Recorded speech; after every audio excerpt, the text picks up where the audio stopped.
Hallo Leute, mein Name ist Peichmann. Heute baue ich für euch Spider-Man in einer apokalyptischen Zombie-Version. Das hatte ich schon lange vor und heute ist es Zeit, es endlich umzusetzen. Übrigens, das ist mein erstes Video und es würde mir viel bedeuten, wenn ihr das Video bis zum Ende schaut und mich mit Likes, Kommentaren und Abos unterstützt. Um dieses Projekt umzusetzen, brauchen wir natürlich 2 Hände, viel Alufolie und ein paar Meter Draht, viel Polymerclay, ein Nudelholz, Modellierwerkzeuge, ein Metallnetz für die Details, Pinsel und Feinliner, Acrylfarbe und last but not least eine Mischpalette. Und natürlich sind viel Geduld und mehrere Tassen Kaffee essentiell für die Umsetzung.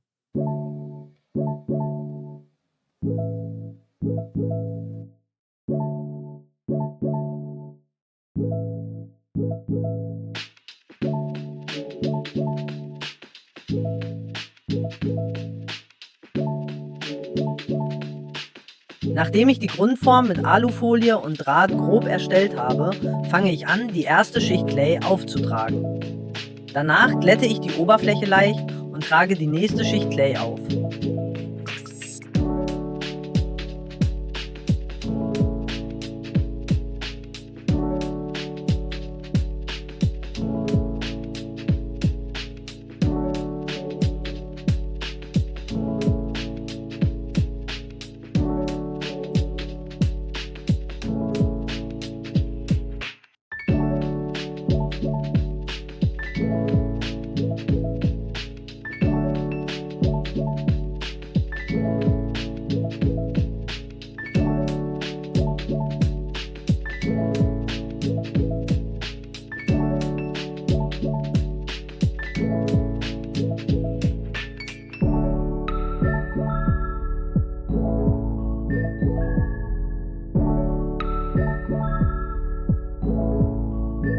Langsam nimmt der Kopf seine Form an und ich kann mit den Details beginnen.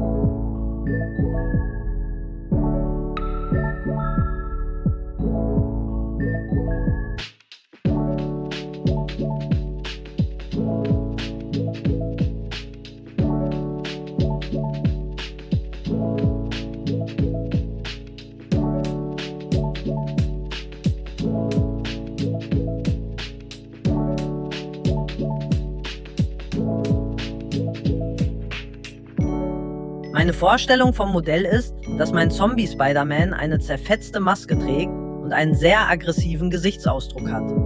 Das wird wahrscheinlich die größte Herausforderung an meinem Modell, schätze ich. Je weiter ich modelliere, desto mehr wird mir klar, wie schwer es ist, ein reines Fantasieprodukt zu erstellen.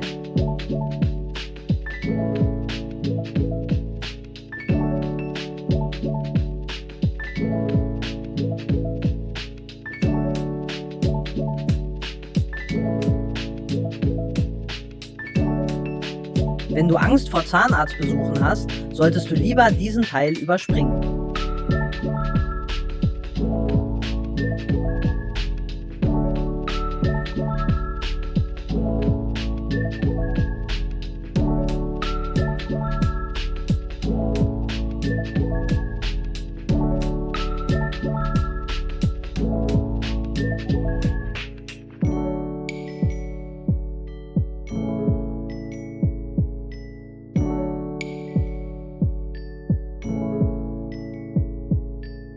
Ich zeichne schon seit ich ein Kind bin. Mit dem Modellieren habe ich erst vor ein paar Jahren angefangen. Und obwohl ich im Zeichnen deutlich mehr Erfahrung habe, packt mich das Modellieren immer mehr. Und der Grund dafür ist eigentlich ganz simpel.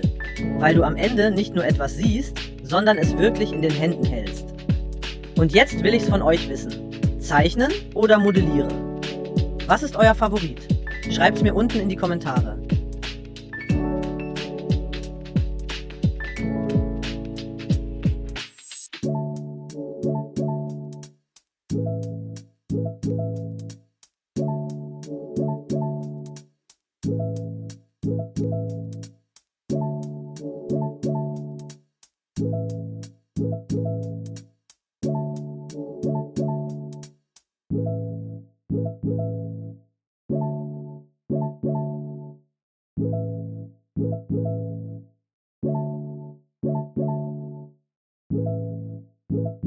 Ich möchte, dass mein Modell eine zerfetzte Mundpartie hat.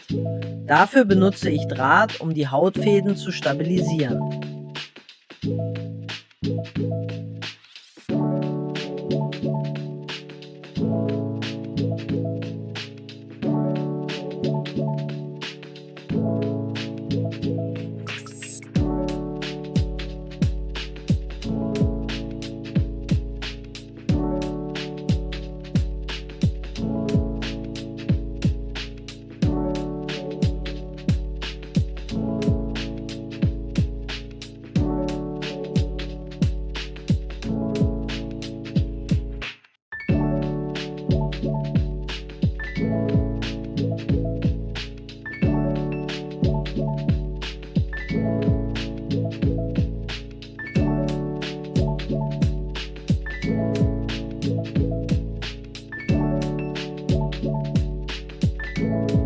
Mit dem Augenbereich bin ich sehr zufrieden. Jetzt fehlen nur noch ein paar kleine Details.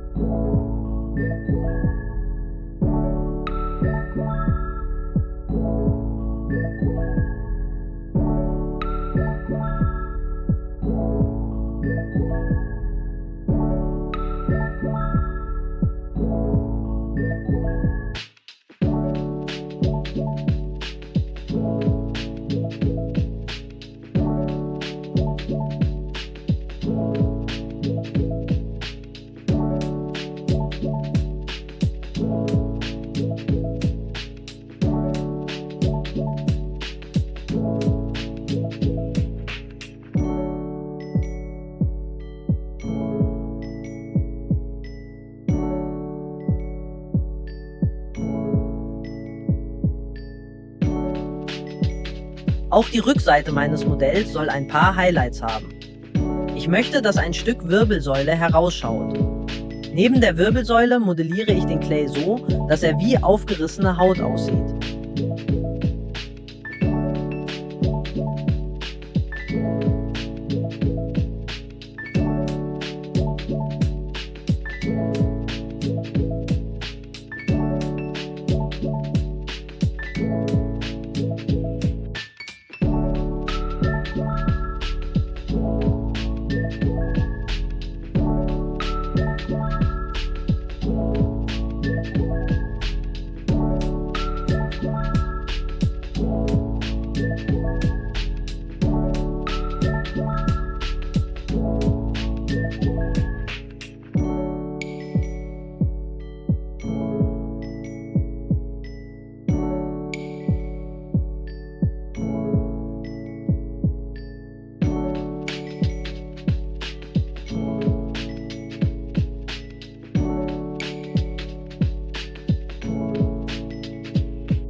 Um meinen Zombie noch monströser darzustellen, füge ich ein paar Adern im Halsbereich hinzu und noch dazu tiefe Wunden auf dem Schädel.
Um Spider-Mans Maske eine schöne Struktur zu geben, drücke ich ein Stück Metallnetz leicht in den Ton hinein. Fragt mich bitte nicht, wo man dieses Metallnetz kaufen kann. Ich habe es zufällig in der Werkstatt meines Vaters gefunden und von dort geklaut. Ich drücke das Metallnetz absichtlich nicht überall gleich stark auf, da die Maske nicht super homogen werden soll. Es ist schließlich ein Zombie-Spider-Man.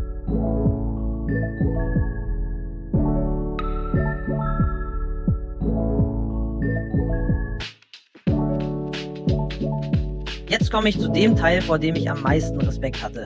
Die typischen Linien auf Spider-Mans Maske. Das ist eine reine Geduldsarbeit und braucht viel Präzision.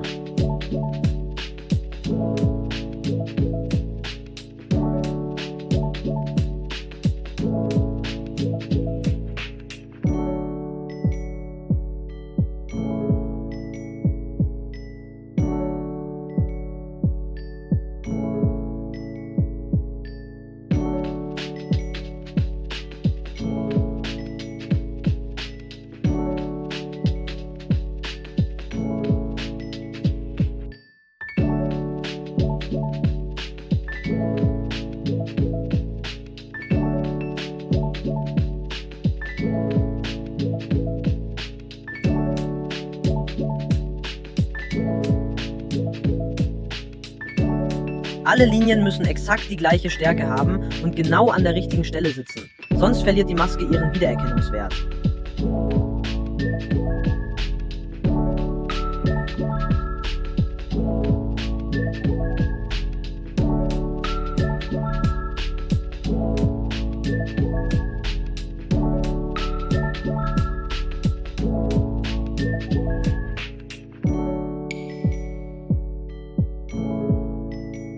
Leute, glaubt mir, dieser Abschnitt ist echt anstrengend.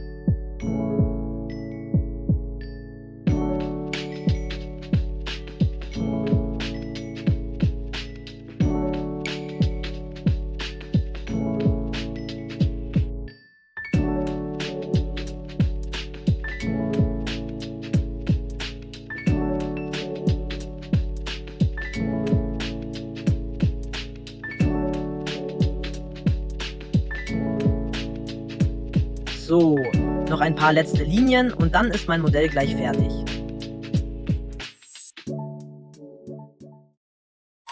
Endlich geschafft! Mein Spider-Man-Modell ist fertig. Es hat mich einige Nerven und viel Zeit gekostet, aber ich bin sehr glücklich über das Endergebnis.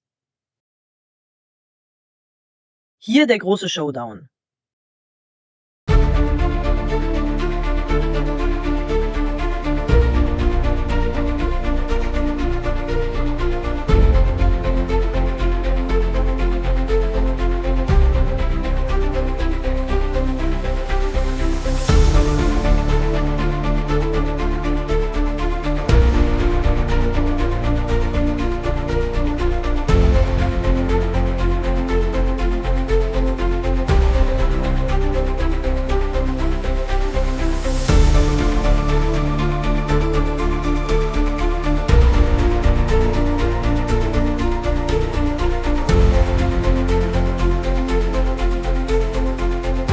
Im nächsten Video zeige ich euch, wie mein Modell seinen finalen Look bekommt.